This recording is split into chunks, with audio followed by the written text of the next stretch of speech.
Hello friends, here we have a 1983 Mexican Spec Ford Mustang Coupe. Before you ask, yes, this is how it came out of the Mexican factory. Ford Mexico purposely built the cars like this so they did not resemble the US Spec cars.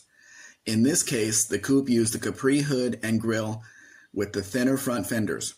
With the bubble back, the Mustang hood and grille was used with the wider front fenders. They had all the parts in the factory to make them exactly like the US Spec cars, but they made the decision not to. One thing you might notice is there are no front side marker lights. That was not a requirement in Mexico. The vehicle landed in Nogales, Mexico will be $9,200. If you have any questions about the importation process, I will be happy to answer them. We can now offer shipping from our port of Veracruz to Jacksonville, Florida. The cost for the car landed in Florida will be $10,450. If you're on the East Coast, this might be a good option for you. I also have a transport company that can pick it up in the Jacksonville port and deliver it to you at your door at an extra cost. Please let me know if you have any questions about that process. We go live on my YouTube channel every Saturday at 2 p.m. Mountain Time. Please come and ask all the questions you have. You can see more Mexican vehicles at mexicanspec.com, and if interested, please read the procedure link on my website to learn more.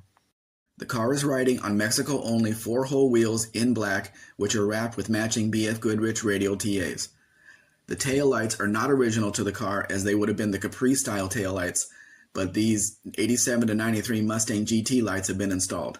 I will admit they look good on there. We all know the price for the coupes are going up and up, especially with a manual transmission. This is a uniquely styled coupe with a V8 and a manual. You won't find a better combination than a foxbody Mustang. As you know, Mercury never made a Capri coupe, so it's not likely you will be next to one at a car show. Also keep in mind, these Mexican engines didn't use the smog equipment that US cars had, and the compression was never lowered, so you have more power than a stock US car. Ask some drag racers about how strong the Mexican 302 block is and how much power it can handle. The interior features two-tone brown cloth bucket seats with a matching rear seat. The dash pad is intact, which is a minor miracle in a car that's parked in the Mexican sun. The heater core is blocked off, which might indicate a leak.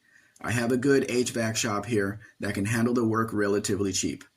If you look closely, the car had factory air, but the compressor is not on the car, nor are the hoses.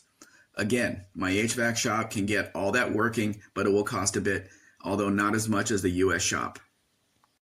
Under the hood is a Mexican 302 V8 mated to a 4-speed manual transmission.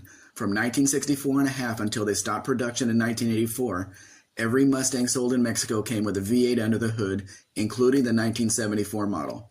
This car has recently been painted in its original red. Please like, share, subscribe. Actually, subscribe first, then do the rest.